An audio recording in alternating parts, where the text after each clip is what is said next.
Welcome to the ClassicalU Podcast. ClassicalU is a training platform with over 100 self-paced online courses and new content added regularly. We customize and brand learning pathways, serving schools as well as offering individual subscriptions to parents, teachers, and school leaders. Visit ClassicalU.com to learn more. I'm the director, Jesse Hake.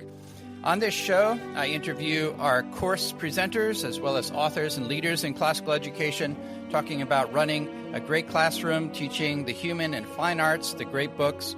We're delighted to have you listening. Thank you for joining us.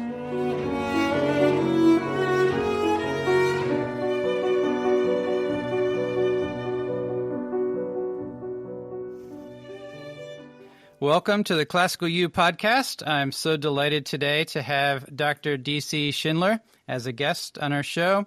He's a philosopher, professor at the John Paul II Institute in Washington, D.C., author of several widely discussed books, including Freedom from Reality, The Catholicity of Reason, The Politics of the Real, God and the City. You have a forthcoming book on the topic of authority listeners can be watching out for.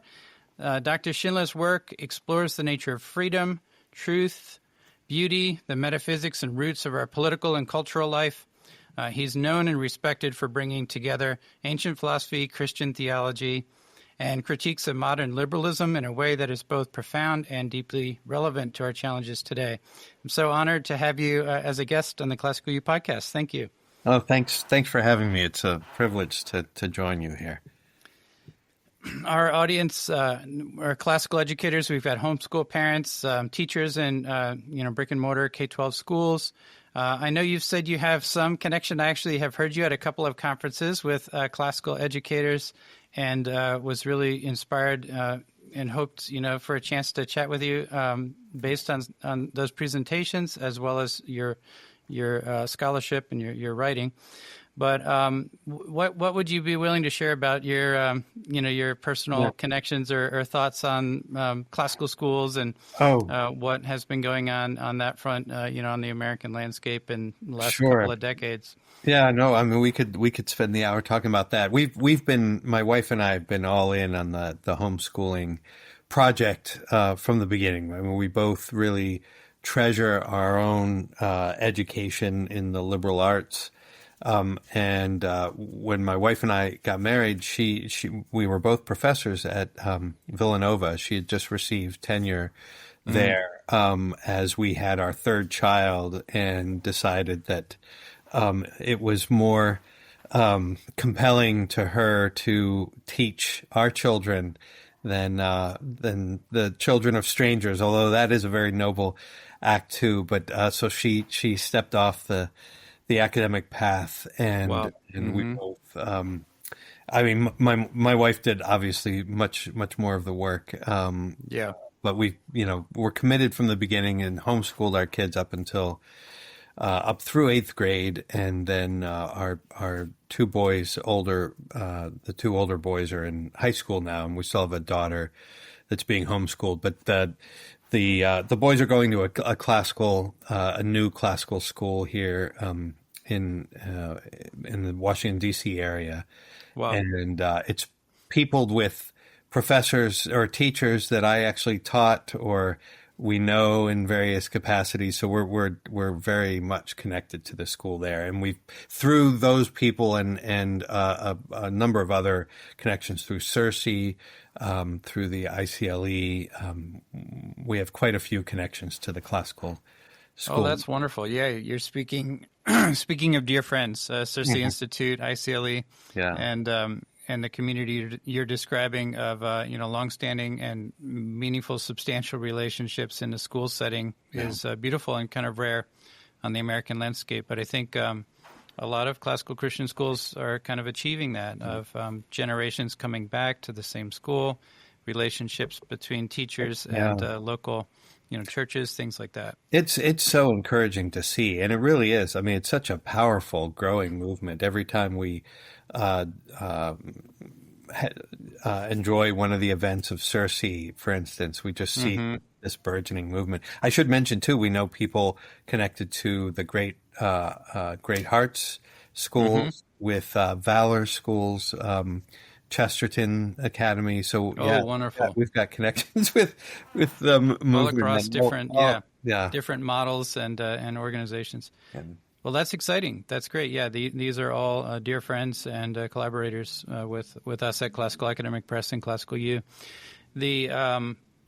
I'll start out with this slightly challenging and controversial question. You may say, move on. But one of the things I do hear a little bit in classical education circles is, as the renewal is one of the words that folks use. Some people like the word movement. Others say maybe neither one is great, renewal and movement. Wendell Berry, I know, kind of famously says movements are movement sort of a dangerous word. Yeah. But, whatever we might call it, in the circles of classical Christian educators today, I hear both so much excitement, and enthusiasm over the growth and renewal, but also concern about kind of association. Politically, the landscape is so fraught, and it's just incredibly challenging, to navigate all kinds of conversations or work together, because of some of the polarization and the ways in which things are so fraught politically. What advice might you have as far as how to sort of stay above the fray, or the Christian tradition and the classical liberal arts tradition even more broadly? I think of you as a model of how they transcend and speak into at the same time the particular challenges of each age and day. Yeah. But how might the renewal of classical Christian education serve as broadly as possible and across some of the very real divides that exist? Yeah, no, thank you. That's actually a really interesting and a great question, and I think you've already sort of pointed to the answer. But it seems to me it's the nature of the times that we're living in right now, and witnessing so much that's falling apart and so many things that one can get anxious about.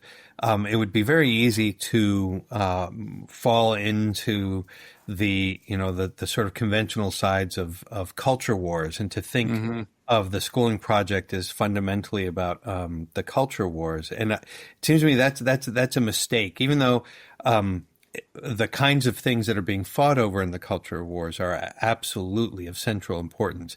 I think it's a mistake to allow those kinds of things to set the horizon within which then we set up a educational project.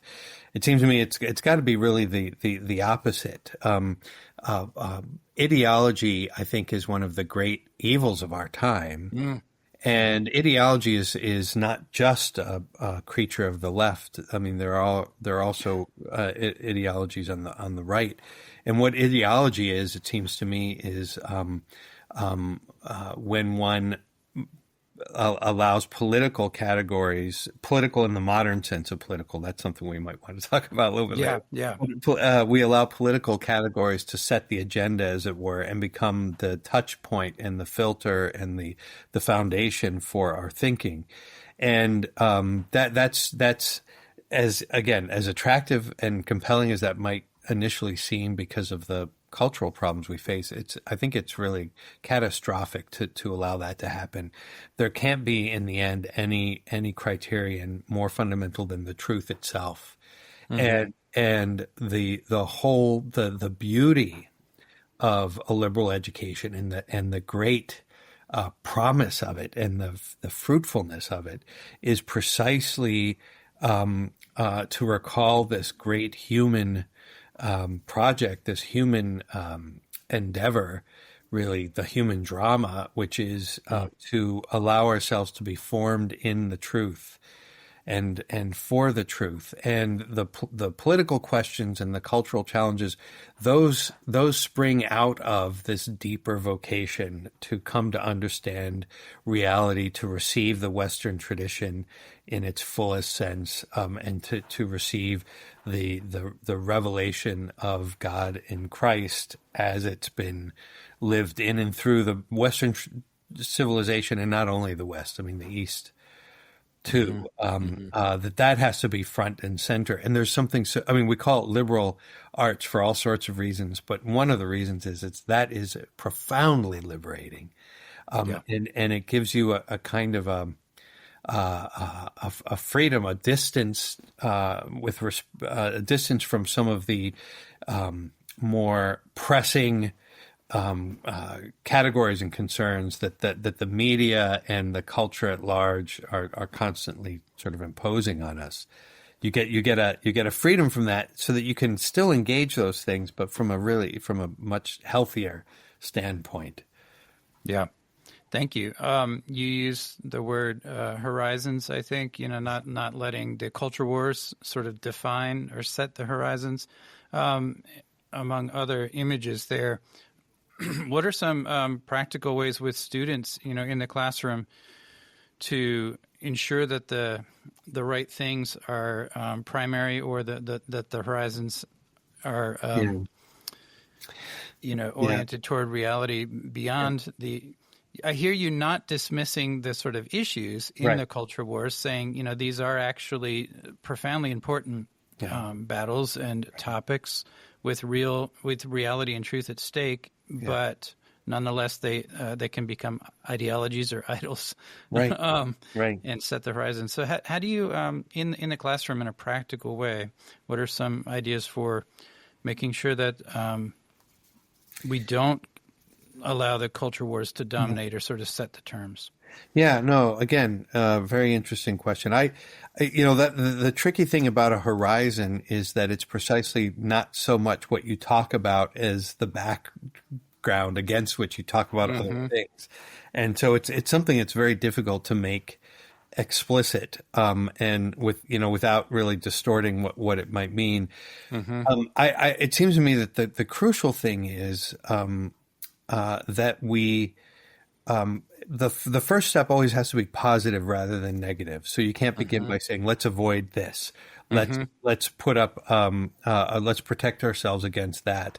It seems to me the very first thing has to be, look at this glory, look at these beautiful things in our tradition, and you fall in love with them, and you attach yourself to them, and you in a way devote yourself to them, and that then becomes the kind of foundation for these other things. So the worst thing in the world would be to have classes, it seems to me, that would focus on contemporary events. What are some, or even like contemporary moral questions, and then you learn to make arguments on one side or the other, and let's build up a store of ammunition to fight these wars, something like that. Again, not because those things aren't important, but if they're made, you're actually not going to do justice to them. If they're primary. You can only really end up doing justice to them if it's in the context of this larger, more fundamental human project of being formed in the truth. Yeah. Seeing beautiful and glorious things and encountering the truth. You referenced the fact that politics, we have a modern definition or understanding of the term. I know economics as well has a long etymology. And these are such big, dominating sort of economics and politics are, the whole world, it seems, as we understand them in modern terms. What are the roots behind them, and what are some older or bigger ways of understanding even these concepts? Well, let me start here. I'm going to contradict what I just said. I'm going to start with a negative thing and then go to the positive. It's kind of interesting. One of the theorists of modern politics that is being rediscovered, for better or for worse, is a German thinker who lived in the Nazi time. Carl Schmitt was his name. And he said that politics is founded on the distinction between friend and enemy. And that's the basic category. And it seems to me that's really disastrous, to start there. And you see, you begin with the polemics there. And then before you start even thinking about things and contemplating and receiving, you're picking a side. And that's just another way of talking about, that's what ideology does.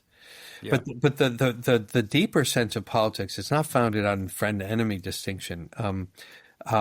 Politics comes from the Greek word polis, which is the word for city. And if you dig even more deeply into the roots, it's interesting. The root of the word polis is connected to pleroma, which means fullness and completeness. Yeah. And the polis was so named because it's the most complete form of human community. And it's complete because it is meant to, it sort of make claims to supply all of the fundamental human needs and to sort of set the most fundamental human horizon within which then we have our families, we have our social life, we have our, but it's founded on what it means to be human and the various goods that define a human being. And so in the original sense of politics, the principal question of politics isn't who's friend, who's enemy. The principal question is, what is the common good? And how do we distribute it? How is it best communicated to everyone who is part of this community? And that's just a complete, so there's no problem in making politics first, if that's what you mean by politics. It's a very different thing if it has an ideological sense. And then with economics, and that one is more straightforward and obvious, that comes from the word oikos, and then nomos. Nomos means law or custom or institution or even culture. And oikos is the Greek word for, it actually is related to the word for likeness, things that are akin, we would say in English. But it's the basic word for the household, for the home. And so economy, the original meaning of economy was, as some people will say, household management. How do you organize this fundamental human community? Whereas now we think of it as, principally about money and these abstract, finances and stuff. It's kind of interesting. Aristotle at one point in the Politics, he raises the question, does money have anything to do with economy?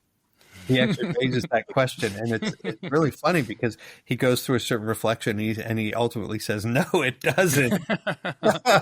We've made it the only thing that. No, exactly. It's so interesting. It's more about building in a concrete way a flourishing human community. Yeah. And as we started out at the beginning of the conversation, one of the beautiful, I think, testimonies to classical schools is that you're seeing these kinds of, multifaceted and layered communities form where students come back, children of the students in a second generation attending, and some of these kinds of fabrics of relationship that are so rare in the modern world in many ways. That's right. And that's actually a really interesting point. So, I mean, this is, when my wife left the academic world in order to homeschool her children, some of her friends said, what a waste of an education, and she was shocked by that.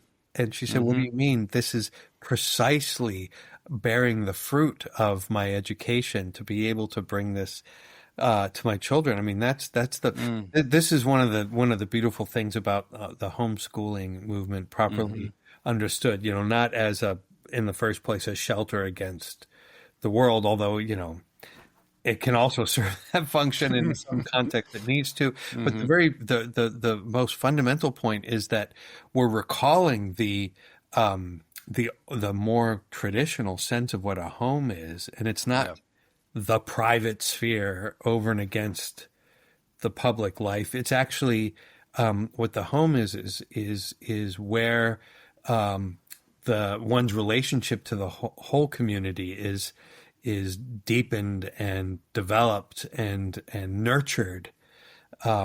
So this idea that one of the purposes of a homeschooling education is precisely to bring, in a certain sense, the whole world, the whole tradition into the home, more fully into the home. Mm-hmm. And that makes the home a much more vital place. It becomes a place of culture, and not just a place of refuge from the world, and where you then send your kids out to the experts, the so-called experts, to get trained, to pursue careers that have no connection to the home. I mean, that's a real fragmentation of culture. Yeah, it reminds me of the microcosmic idea, even of the human person, that the home would be a little world of its own. A little world, yeah, a microcosm. That's you're right. The human body, in a way, is a microcosm, but then the home is the first, like, social realization, you might say, of that. Pivoting a little bit to some of your work, and not something I'm particularly qualified to talk on, but I do think there are a lot of wonderful insights from some of your scholarly work that can benefit classical educators, parents, and I'd love to try to, unpack and make some of those connections. Voluntarism versus intellectualism. You've written a lot about freedom and the nature of freedom, and I don't think you're hard on the voluntarist tradition, but I don't think you'd call yourself an intellectualist per se. Right. But freedom is pretty central concept in the American psyche, and I think you're seeking to challenge what we assume, is free and independent. Right. What we mean by those words, and you're reorienting us toward something that's not strictly a matter of our individual wills and our capacity to make decisions between options, but to see with the intellect or the nous, to see the truth or together, and to pursue it together and participate with it. Something that actually binds us together in the learning to perceive it and participate with it. Am I summarizing? Yes. Well, no, thank you. I mean, that's the thing. It's so freedom is central to Western civilization, and above all to the United States of America. I mean, that's our we're sort of founded on this vision of freedom, and it's interesting because it's one of the few things that both the left and the right will typically agree on in a respect. Is freedom. Although, anyway, that conversation is evolving like daily and getting more complicated. But for the most part, I think you can probably still say that.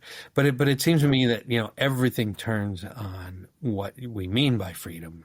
Yeah.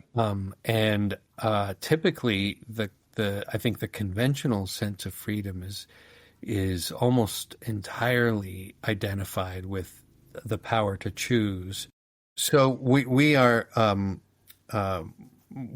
come to identify freedom almost entirely with the unrestricted power to choose, or unconstrained power to choose. And because we make that the complete definition of freedom, we build into our very concept of existence an opposition to bonds, to responsibilities, anything that actually ties us to others, anything that we inherit that we haven't created for ourselves, anything that defines us before we define ourselves, and so forth. And so we sort of built into our conception of reality this isolation of this pure power to choose that is like it's an atomistic individualism that's completely disconnected to things. And we think, some people will say, well, you can't have pure freedom, so we need to put a little constraint here, a little constraint there. But those things are always understood in this as this compromise of freedom. And it's something that our sense of what freedom is always going to chafe against, as it were. There's going to be a tension built into it. I call this in the book that you mentioned, Freedom from Reality. I refer to the etymological, as you can tell from the earlier discussion. I love etymologies, but absolutely. Our my boss, Christopher Perrin, the founder here at Classical Academic Press, adores etymology as well, and it does seem to be an endlessly rich source of wisdom and insight. That's right, and it's precisely a kind of built-in meaning prior to our, it's not a meaning of words that we have control over. So it's actually an illustration of the point we're talking about. Yes. But in that book I talk about this modern conception of freedom as diabolical, and one of the really, one of the most illuminating discoveries I made, I don't know, a decade or so ago now, was precisely this etymological connection between symbol and the diabolical, that those are etymological opposites. Wow. And the word symbol literally means a joining together. And so, we think of symbols as tokens of meaning. They're joining together meaning and this physical thing that indicates it, and sacramental. And it's sacramental, and that symbols are things that join people together. Now, the diabolical is precisely the opposite of that. It means to cast asunder. So instead of joining together, it means to separate, to break apart, and cast, to set at odds. And this is the work of the devil. But as a kind of metaphysical principle, it's a destructive force. And it seems to me that what I was just describing as the modern conception of freedom is diabolical in this sense, that the freer you are, the more in opposition you are to everything that might contain you or give you direction or guide you or root you or connect you, all of these things. So it seems to me that a really important project for our contemporary age is to try to think through, where did this conception of freedom come from, and what's a better way of thinking about freedom. So I've spent some years working on this, trying to recover what I think is a more symbolic sense of freedom, a sense of freedom that does have the power to choose, but that's only one aspect of a much richer notion. And the foundations of freedom are precisely, it's you think of freedom something like life. The fruit grows on the vine. It's the connection to the vine that gives it its own integrity and life. And similarly, it seems to me that a proper sense of freedom should be this sense of connecting to our tradition, and to the things that make us fully human. And the deeper that connection is, the freer we are, the more we are really, in a certain sense, even in control of ourselves. It's kind of interesting. One of the things that, it sounds paradoxical, but what happens when you completely detach freedom from any connection, you actually turn it into a pure, manipulable cog in a bigger machine. Where you're actually enslaving yourself. Totally. You're opening yourself up to endless propaganda marketing. That's right. Because you've got 50 cereal boxes to choose from on the shelf. It feels like freedom, but is it freedom? Yeah, right. No, it feels like freedom, and then, but that's the thing. It tries to seduce you into being content with the feeling of freedom. When you are then completely incapacitated in all sorts of other subtle ways to be able to really live a life of your own. I feel like the word intellectualism, can strike. It's so easily misunderstood because it sounds like, you're talking about intellectual things or scholarly things or strictly kind of rational capacities in a, syllogistic reasoning sense or something. But it's more than that. It's not excluding those things. It's rooted, the Greek word nous or mind is related to vision, right? I mean, right. to seeing, Yeah. perceiving. Is that, how would you kind of break down some of the barriers? Yeah. So the classical distinction between voluntarism and intellectualism, it's the question is what has priority, the mind or the will, the intellect or the will, in the conception of freedom. And the modern, one of the roots of this diabolical sense of freedom that I was just describing is precisely the reversal of priorities from the classical tradition, which gave the intellect priority, to now a priority of the will. And the reason that that's significant, you're absolutely right. It's not, we tend to think of the intellect as just dealing with abstract ideas and concepts. Yeah. But the reason that this is such an important question is it's actually connected to the point that we just made a moment ago. For the classical tradition, the intellect is that by which we receive reality. It's the most fundamental way that the human being receives reality is through, it enters into the soul through the intellect. So the intellect is a radically receptive faculty, whereas the will then is what comes from me and moves outward. So to say that the intellect is prior to the will in freedom means that we are empowered to will and to choose precisely by receiving the tradition and receiving receiving reality and receiving relation to our family and to our community and so forth. That like the fruit growing on the tree. Exactly. So it's our rootedness that gives us the power to choose. When you flip it over, you start from my own activity, what I choose to know, what I choose to do, and then you end up really eclipsing any genuine reception of reality. Yeah. Because you're always then calling the shots and setting the terms and forcing the order and your own sort of. You become a slave to whoever's best at manipulating your passions. Well, so again, and that you make the excellent point that is precisely. You think, well, I want to be in control, so I'm going to make the will first. But ironically, as you say, you can, and this can be demonstrated in history and reflections on the way the culture works. The moment you uproot a person, you just blow in the wind. You're going to whatever the dominant forces are in the market and in social media and so forth. Those things are going to control your choices far more than you're aware of. Yeah.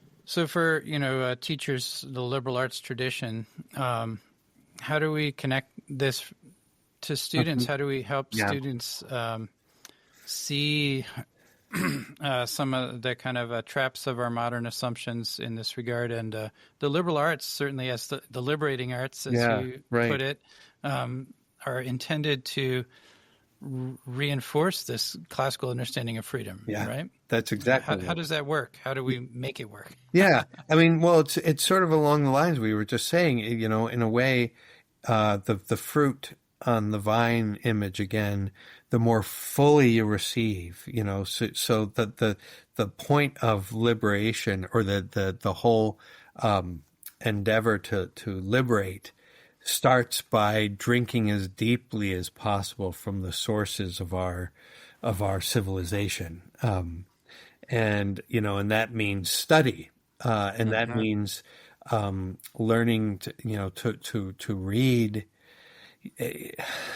The ability to read, I have to say, I'm becoming increasingly concerned about what happens when we have a mostly illiterate culture, a culture that's not capable of reading. We know we can recognize letters, so it's different from older illiteracy where you couldn't make out letters. But I'm shocked at how often I meet very intelligent people that can't read more than can fit on a phone screen, or that have no attention, or and that's I think that's a that's going to turn out to be a far more profound problem than we realize right now. I think we are heading for some real, epidemic sorts of conditions with this incapacity to pay attention and to read and think about all those virtues that are connected with that, patience and endurance. Those are things that were precious in the classical tradition. Were guarded by the classical tradition, and they're in danger of being lost. So I think the first thing is to inspire in young people, and you really can begin very early, a kind of love of real beautiful things. And then a cultivation of virtues of patience. And I think actually, this is something, my wife and I, and again, principally my wife, it was really her initiative. We've started a kind of low tech initiative where, that my wife dubbed the Postman Pledge. Named after Neil Postman. Your listeners might want to look him up. Where we've banded together with families, and there are over 50 families that have joined us in our area. Wow.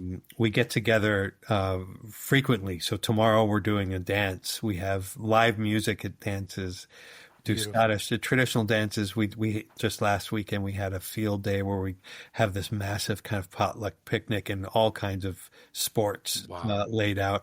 And the point is to try to cultivate habits of attention and love and celebration of reality. That positive. Response. Away from to join the group. You just agree for this year not to get your kids a smartphone. That's and you make that agreement, then we're all doing these things together. So the point of it is that acquiring habits of technology, those kinds of habits, those are going to be undermining in all kinds of ways what we want to achieve in the classroom. And so I know that a lot of homeschooling projects, require, precisely because, I think it should be obvious to you and your listeners, why things like the internet and the kinds of tools that it can bring with, school curricula, why those can be a benefit and even necessary for some people to successfully homeschool their kids. I think it's really dangerous to let those things take over, if they're used to be used in a very constrained way. I've known so many people who have allowed their kids to use laptops and so forth because most of their homeschooling work is done on them, but then the kids just sort of take off and get involved in all kinds of things that are not intended. The slippery slope. It's way slipperier than I think we realize. I think that's something that I think today above all we need to be really vigilant about. Yeah, I mean, you're talking about the eroding of a relationship with reading, that's sustained and attentive. Plato is already concerned about just the invention of the alphabet, right? And the departure from oral, oral language, where he says we're no longer going to have the word in our hearts. Yeah. We're going to stick it on the bookshelf, right? Where nobody, it's not in my heart. It's on the bookshelf. It's safe there. Yeah. But guess what? Yeah. It's not in my heart anymore. He's terribly concerned about that, right? But now, I'm sort of. Upping the ante. No, you're right. And that's great. A lot of people don't understand what Plato is about with that criticism, but you just nailed it there. I think that's the heart of the matter. And this is why, and I think I actually think he's right. You might say, well, don't you love books? I do love books, but, you got a lot of them behind you. Yeah, that's right. You have no idea. I'm sure. But, I think it's crucial that we, and generally we recognize this, that you don't take books out of the teacher-student relationship and the parent-child relationship. That books are something that are you teach a book. So that Plato wasn't against writing. He just said that the proper place of writing is as a plaything and as a reminder to those who already know. We're actually going to stencil that in our library, the Greek lettering. That's our plan. But just to remind ourselves that for all the books that we have, they're not ultimate. We're also going to have the passage from John's Gospel about if everything he did were written down, the world couldn't contain it. All the books of the world couldn't contain it. Yeah, and that's the point. I mean, if you recognize its subordination to human speech and the kind of immediate connection to reality that human speech entails, then it has its proper place. And by extension, one might say something about the internet and that kind of thing. But as I say, I think there's a kind of vigilance that you require over that medium that the book doesn't necessarily need. Your new book is on authority, which is not yet out, right? It's on the way. And authority, of course, is pretty obviously a big part of classroom, life and teacher-student relationships, parent-child relationships, and it trips us up easily. I guess the atomistic kind of model of freedom that we were talking about sets us up to be constantly in, a challenging relationship with authorities. How does your philosophical approach and reflection on the topic of authority potentially help teachers or parents out to reframe these relationships that can be so fraught? Right. Yeah. There's so much to say in response to that. and I have to say, it's funny. The theme of authority is something that I only sort of stumbled into in the last couple of years, but it seems a very natural outflow of your work on freedom. That's right. I was sort of led there through all these other things. But if somebody had told me, especially when I was, passionately devoted to Friedrich Nietzsche, and when I was in college, that I would be so concerned about the question of authority. I mean, I just never would have believed it. But what's so interesting to me, and is having sort of stumbled into this, I realize it is something that I've been interested in even back then. Actually, I think Nietzsche. I mean, this will sound strange for those of your listeners who are familiar with Nietzsche. I think that he actually was looking for authority. I think that the principle of authority and the notion of authority is much more fundamental than we tend to recognize. We tend to think of it mostly in a kind of pragmatic way.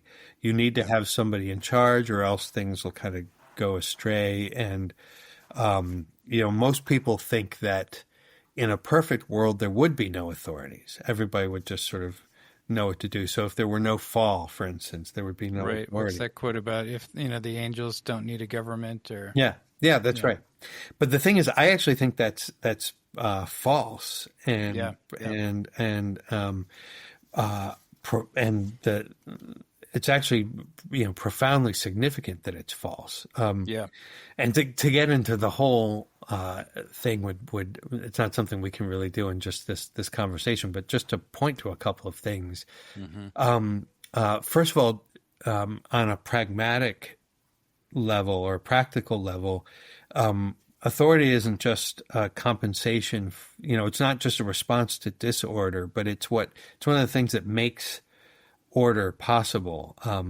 There's an interesting philosopher, Yves Simon, a Catholic philosopher from the 20th century. Actually, my wife wrote her dissertation on him, who spoke of authority as a much more positive reality, and used as an example a conductor of an orchestra.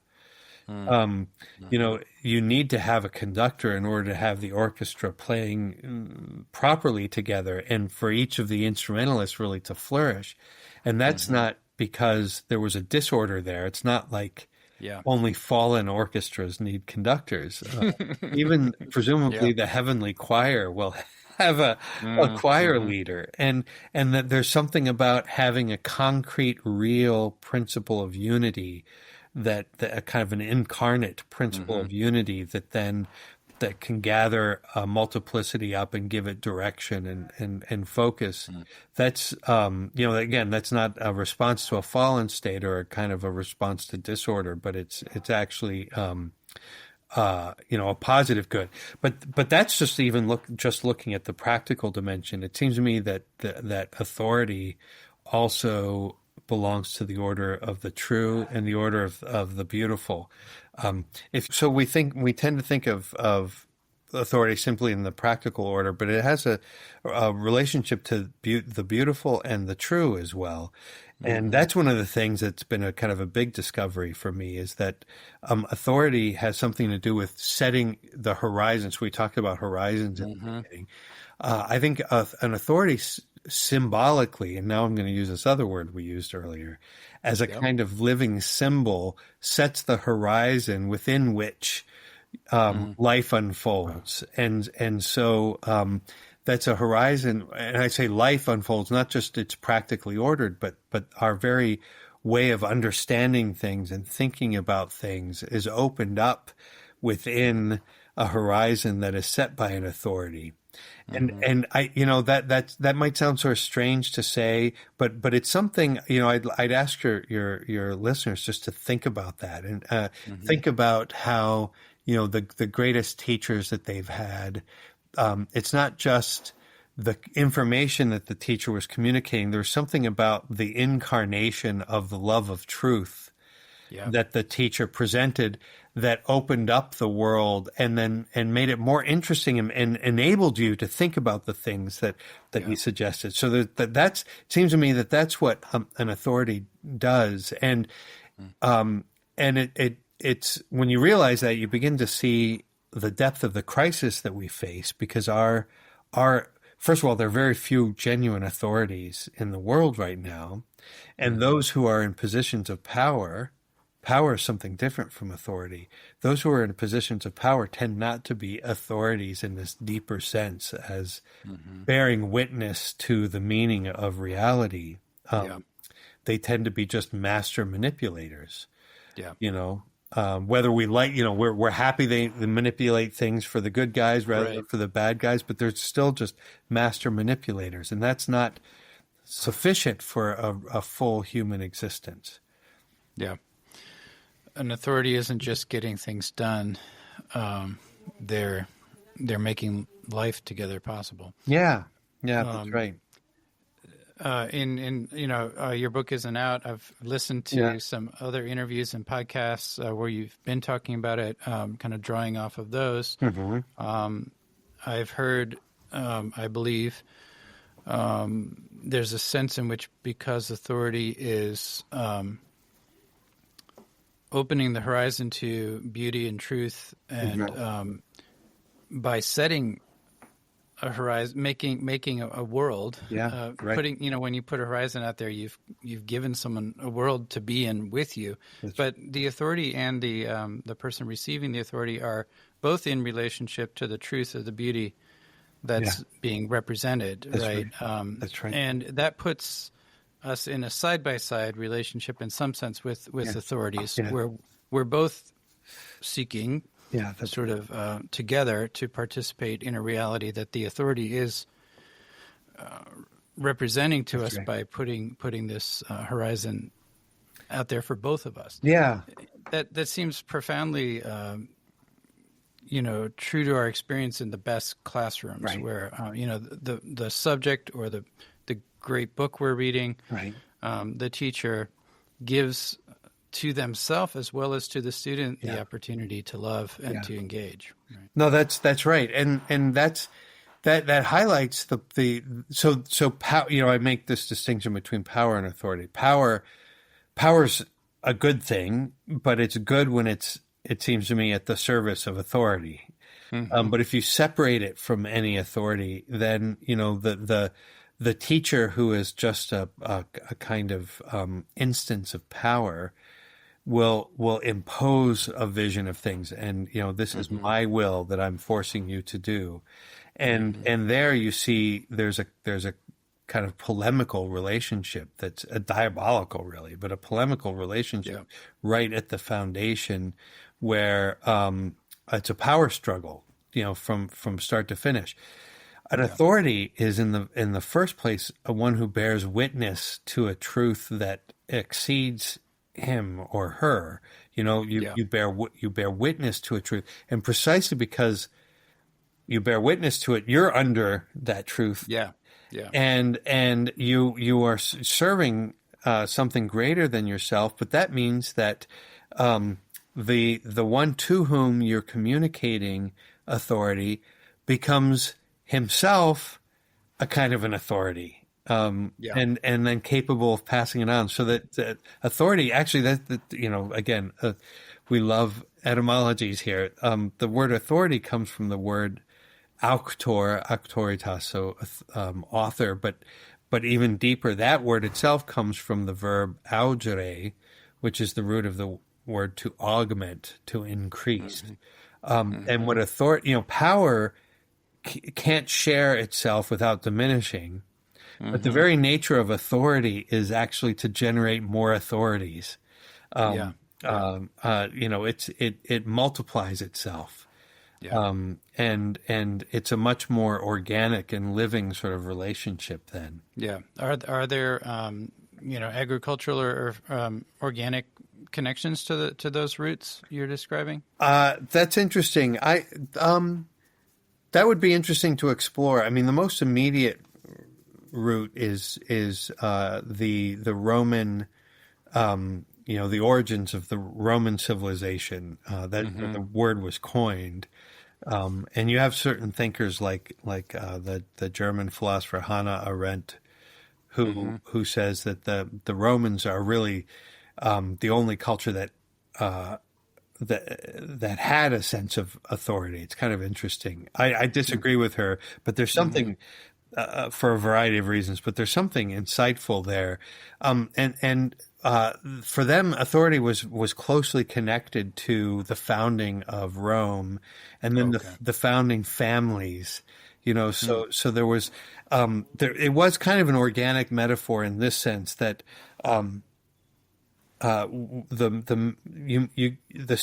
you would have a magistrate that could create laws, but you needed someone who had an organic connection to the founding of the city that would grant the law authority.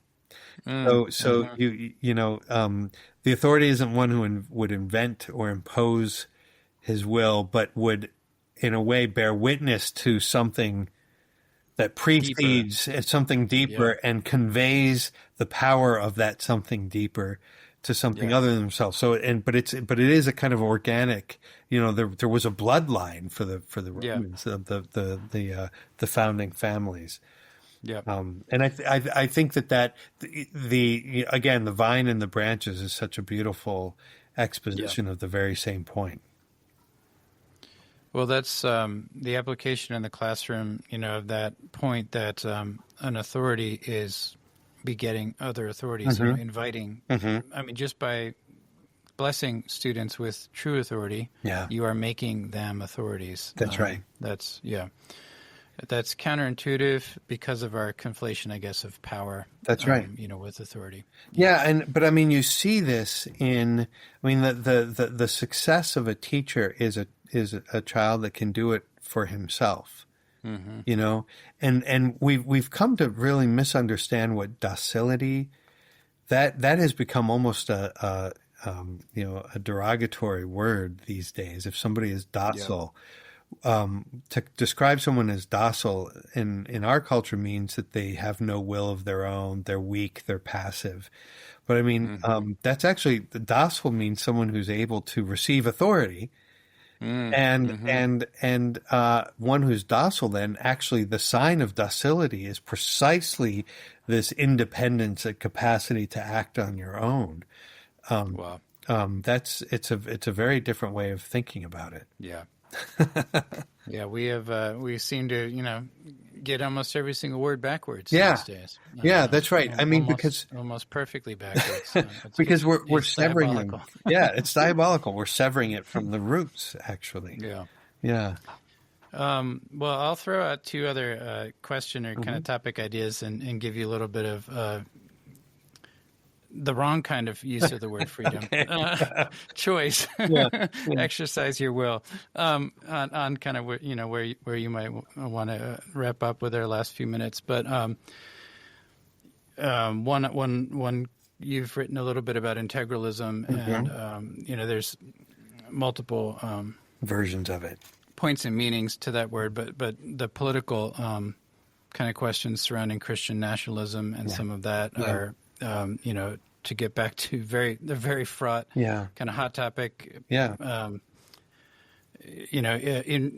inflaming of all our passions topics. But classical Christian education, because it's gesturing back to beautiful and rooted in real tradition, is also connected to some of these questions in many circles and aspirations. And your wisdom or insight into some of that would be of interest, but that's a fraught topic to bring up near the end of a conversation. Another one, I think a little less. I'm happy just to run with that one. Go ahead.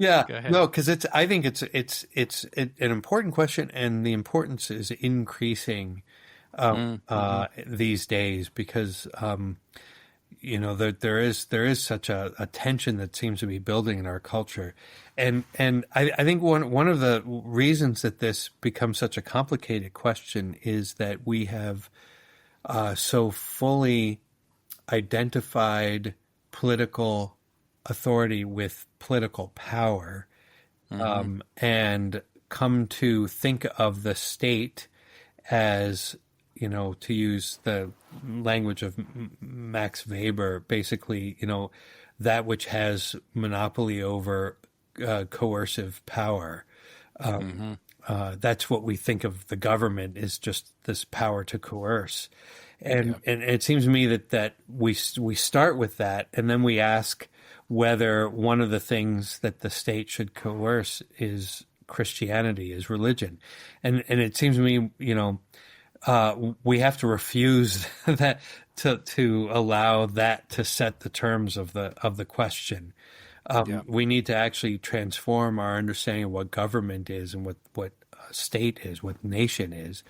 And to do so, it seems to me we really do need to recover a sense of the Christian tradition as authoritative in precisely the way we've been talking about it. The Christian tradition needs to have political authority, but that doesn't mean that clerics need to be making political decisions. It just means that we need to recognize that the political decisions that we're called to make have to unfold within a given horizon. They always do, first of all.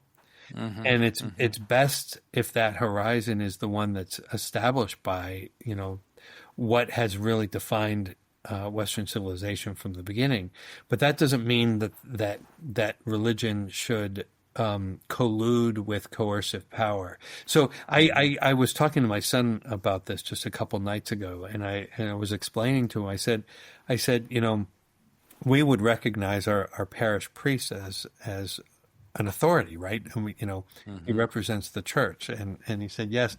I said, well, that doesn't mean that he will tell us, where we should move, how we should design our kitchen, where we should send our, he doesn't make any decisions for us. And yet we do, independently. Because you're docile. Yeah. But we do it in the context of an understanding of reality that our parish priest represents the local authority on, so the church defines the meaning of the person. the meaning of marriage, the meaning of should define the meaning of politics, the meaning of the economy, and within that definition, government should make the laws that are most, beneficial and appropriate in their historical setting and so forth. So have freedom inside so it's a horizon question. I guess that would be the simple way to put it. My concern about so much of integralism is they make it a power question, and it seems to me that it's most fundamentally a horizon question. Giving power, a kind of power to the church rather than giving authority to the church. Yeah, that's right. That's right. And that's not, in the modern meaning of the word politics, you're not suggesting a political solution. Right. That's right. It isn't really something that the state can provide at all, if I'm understanding you correctly. The people would need to enjoy this kind of authority in ways beyond or outside of government. Yeah, beyond. Right, see, this is the thing. This is such a deep problem. It's actually a very profound problem, because when we think of the church being beyond politics, we almost can't help but make it a private matter. Yeah. Yep. And that means that when we think about the public, we tend to think of the impersonal sphere of coercive, mechanisms of government, and so we're caught between, should religion be part of the coercive mechanisms, or should it be private? And what I'm suggesting is that we can't allow that dichotomy to set the horizon. It can't be it can't set the terms of the question. We have to call it into question. So the church is meant to be public. Human beings can't live without religion, and religion is the public communal celebration of worship of God. And if you take the church out of that, then you end up divinizing politics, secular politics. You end up divinizing the economy. We can't help but live religiously, and that should be set by the church. But then within that, the government should operate freely in the deep meaning of freedom. Any final words of encouragement to teachers and parents, inspired by the liberal arts and the Christian tradition, in how their efforts with their students, their children, might be helping to enact, live out. The kind of example you gave of the is it the Postman Pledge? Yeah, the Postman Pledge. By the way, how long have you been doing that with your family? Yeah, it's coming on to 4 years now. It's been and there are new groups. Your listeners might try to look it up. Postman Pledge, because I think this is something that could really catch on. My wife just did an interview with someone about it. It's kind of we know of a few other chapters, as it were. They're totally independent. But I love the giving a positive, a good response, so it's not just, it's not just turn off the devices, but it's let's go enjoy dancing, feasting, let's do good things together. Oh, and that's the heart of it, because it's not going to work otherwise. That's the heart of it. We have to do it together, and it has to be fun. Yeah.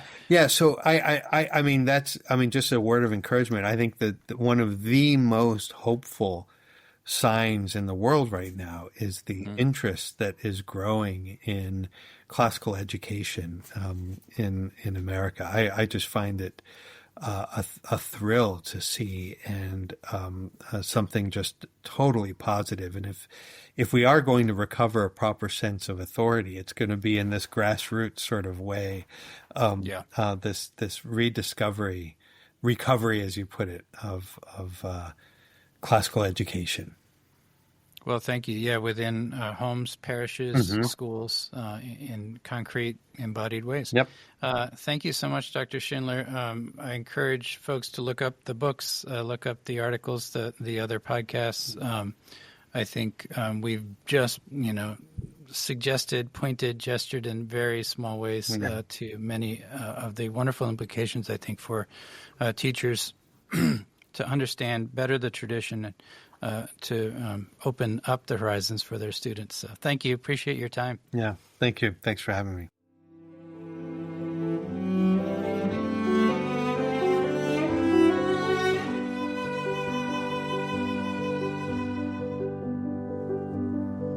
You've been listening to the ClassicalU Podcast.